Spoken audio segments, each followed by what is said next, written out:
నేను డాక్టర్ వెంకట ఉమాకాంత్ కొడాలి అండి, consultant physician, విధాత hospital, Vijayawada.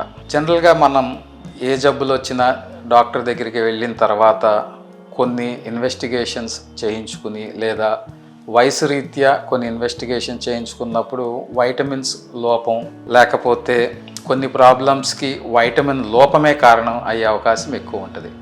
So vitamins గురించి బ్రీఫ్గా చెప్పదలుచుకున్నాను.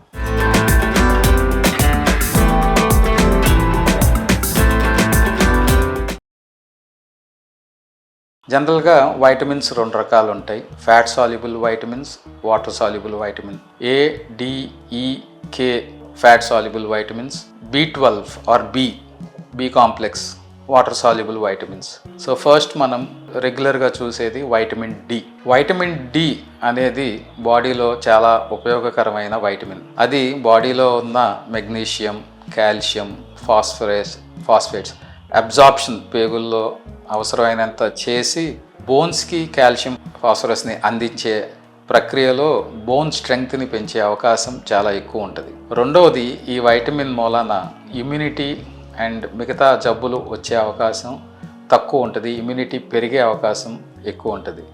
సో జనరల్గా వైటమిన్ డి అనేది అట్లీస్ట్ 600 ఇంటర్నేషనల్ యూనిట్స్ 17 ఏళ్ల పై వాళ్ళకి, 400 ఇంటర్నేషనల్ యూనిట్స్ 17 ఏళ్ళు లోపు వారికి, 70 సంవత్సరాలు దాటిన వారికి almost 800 to 1000 international units per day requirement ఉంటుంది. సో సప్లిమెంట్స్ తీసుకునేటప్పుడు మైల్డ్ పేషెంట్స్ అయితే జనరల్గా వస్తే డైలీ 1000 ఇంటర్నేషనల్ యూనిట్స్, వాళ్ళ డెఫిషియన్సీ ఎక్కువ ఉంది అంటే 2000 ఇంటర్నేషనల్ యూనిట్స్, లేదా సూపర్ డోస్ అంటే weekly once dose 60,000 international units weekly once, 8 వీక్సా 12 వీక్సా అనేది పేషెంట్ వాల్యూస్ని బట్టి మనం ఇవ్వటం జరుగుతుంది.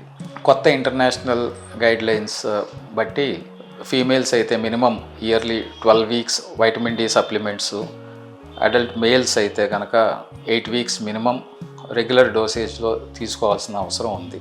వైటమిన్ డి డెఫిషియన్సీ మనకి ఎందుకు వస్తుంది? ఆహార లోపం మూలన రావచ్చు, ఇవాళ రేపు ఆఫీస్ జాబ్స్ ఎక్కువయ్యి సన్లైట్ ఎక్స్పోజర్ తక్కువ అవటం మూలాన వైటమిన్ డెఫిషియన్సీ వచ్చే అవకాశం ఎక్కువ ఉంది.